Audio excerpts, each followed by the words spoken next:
This video is powered by the pros at Pascal Air Plumbing and Electric. Arkansas owned, Arkansas operated. GoPascal.com. Just really proud of the team. You know, we talked about it the week before SEC plays. We talked about the importance of when you get a chance to win a game, win it.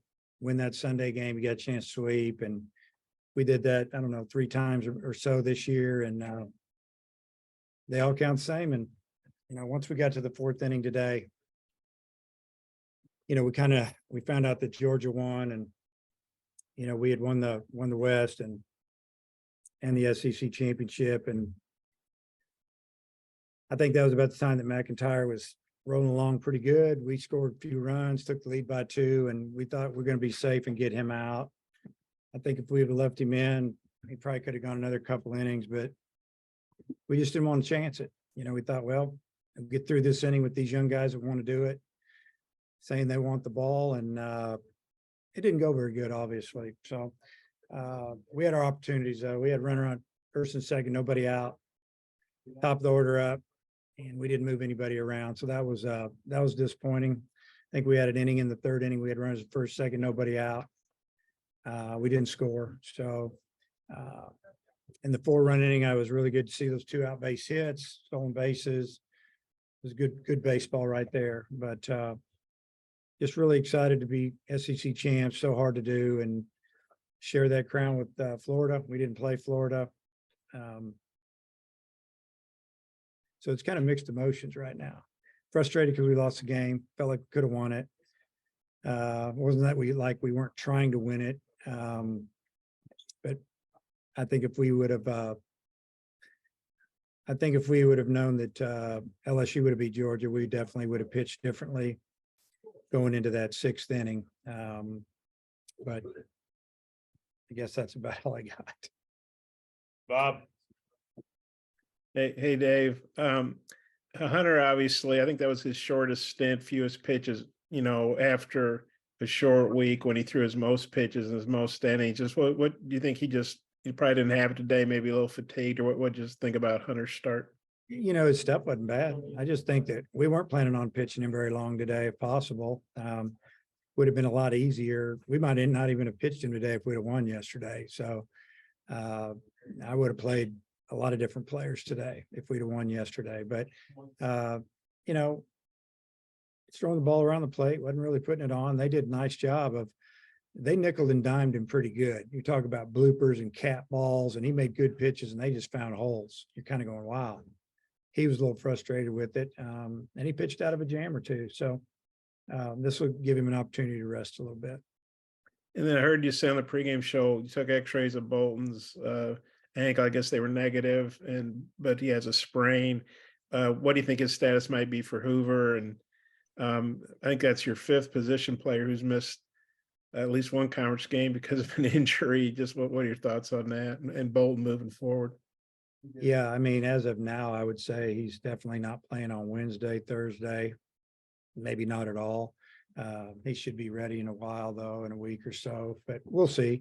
You know, he kept it iced off and on today during the game, kept it elevated in the dugout, sitting down up on the bench, and, you know, doing everything they can to accelerate that and get that right. And how well do you think McIntyre pitched, you know, the weekend as a whole? I think 6 1/3 scoreless, and then that's about his 5th or 6th really good outing in a row. Yeah, he's been good. I mean, he's really good out of the pen, and you know, he was sharp today. He was sharper on Friday or Thursday, the game 1, but he's still pretty sharp today. And you know, like you said, he had thrown 6+ innings, probably a total of 80 some pitches, I'm thinking. You know, he didn't want to come out, but we just felt like we're good. Thanks. Hodge. Yeah, Dave, with McIntyre, did he show you something today? Like, could this be a role that he has moving forward, pitching twice on a weekend like that? Yeah, I think so. I don't think he has any problem with it at all. Just he's in good shape right now. He's feeling it. He's got a good feel for that cutter, and he can throw it any time, and it's moving and diving. And yeah, he's got I think he's got the stamina to do it. And Wagner had the double off the top of the wall, nearly got out. Just how would you assess his overall first weekend back? Yeah, it was a tough weekend for him to open back up after being off for a month. He's facing arms that are 95, 96, 97 from the right side, and lefties that are moving it around pretty good. So I would say that I think his swing got better every day. And even in pregame, I could see it. I like to stand out in center field behind second base and watch the swings, and his swing looked a lot better today than it looked yesterday in pregame. So he said it's less sore than it was a few days ago. So a few more days of kind of resting it. We won't let him swing too much. I think could really make a jump for us. Ellis. Yeah, Coach, we saw it with Tiger last year. He was so good in the regular season, then kind of seemed to hit that wall, and then even Smith to an extent before he regained it. With your freshman pitchers, is that a little bit of a concern considering how big of a role Woods played for you? Yeah, with Wood, I don't think so. I don't really know. I don't know why he would have hit the wall. The last 2 weeks, I think we've only thrown him once, maybe 3 weeks. And he hadn't thrown that much, and today, kind of the same as yesterday, all over the place, not throwing as hard as normal, looked like nerves to me. And then just big picture with your offense, it seems like, we keep talking about how some guys get it going and then some guys scuffle a little bit. Just big picture, you mentioned Vandy has really good arms. Just how would you evaluate where your team's at offensively and going into the postseason? I'd say middle of the road right now. It's been better. We put together some good innings, but we got to get some guys going, guys that have been around, and they've had, you think about, a couple weeks back at Mississippi State, the weekend that like Borfin had and Kendall Diggs and those guys. Well, then they kind of tapered off last weekend. We've got to get them all going. Peyton Holt was huge for our offense this weekend. He looked more like a guy that should be hitting in the 3-hole, and that may happen. Come back around, Bob. Dave, obviously nobody at the committee called me, but it looks like you guys are pretty good shape for a top 8 seed. I'm not sure what Hoover can do for you, but I'm thinking, maybe you get some more at bats for Josenberg and Wagner, maybe some of these young freshmen who have had good outings but struggle of late. Maybe they can get some things straightened out. What do you see moving forward for Hoover, and kind of what's the plan between now and then? Are you guys going there tonight or tomorrow, and kind of what's the plan there once you get to Hoover? Yeah, once we get out of here, we're going to stop and eat as a team at a place down the road in Franklin, I think, and then head on into Hoover and let the guys relax a little bit and give them tomorrow off as well. And then we'll get a little workout in a couple days in a row and try to get some things squared away, get some guys healed up a little bit. And yeah, just, as far as the games, we're going to try to win them, but I'm definitely going to mix it up a little bit.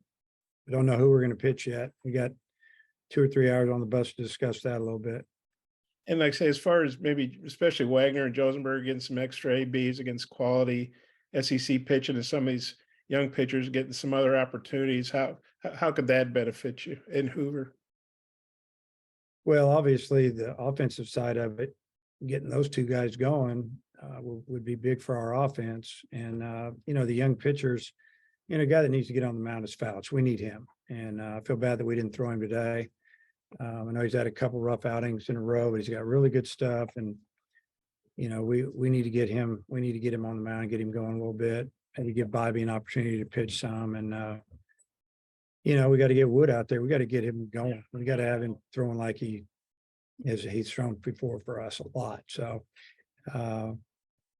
yeah, I'm going to spread it out as best I can. We're not going to overdo it with anybody. And, we're going to try to win as many as we can, get ready for a regional. Thanks, Dave. Hodge. Yeah, Dave, if Bolton isn't able to play next week, like you said earlier, just how confident are you that Harold Cole can kind of step in there and fill that? Yeah, he played really good today. I thought he had some good at-bats, and that was a big sack fly he had for us today. And he works hard every day, takes his ground balls, does his work. I'm good with him. It's fine. And then with McLaughlin, he was kind of the odd man out this weekend. Was he maybe one of those guys you'd like to get in there next week in Hoover? Yeah, he'll get in there. It might end up being where if somebody's slumping a little bit, we just pull him out of the lineup, put McLaughlin in DH, we put Diggs back in the outfield, take somebody out, whatever we got to do. And you got to be fair. And so hopefully everybody will just get it going, and we can pick and choose who we play, maybe match up. BetOnline.ag is your number one source for all your basketball info, stats, news, and scores. Get the latest odds and lines, including the latest player reports for this year's pro basketball playoffs. BetOnline is always your sports information headquarters this season, as we have you covered for all your sports wagering needs. Basketball, MLB, NHL hockey, right down to UFC and boxing. BetOnline is the fastest and easiest way for you to get your betting info, including live betting options and your favorite casino and card games you can play right from your home. Head to the website today or use your mobile device to get in on the action. Be sure to use our promo code BELIEVE to receive your 50% welcome bonus on your first deposit. That's BLEAV. BLEAV. Bet Online, where the game starts.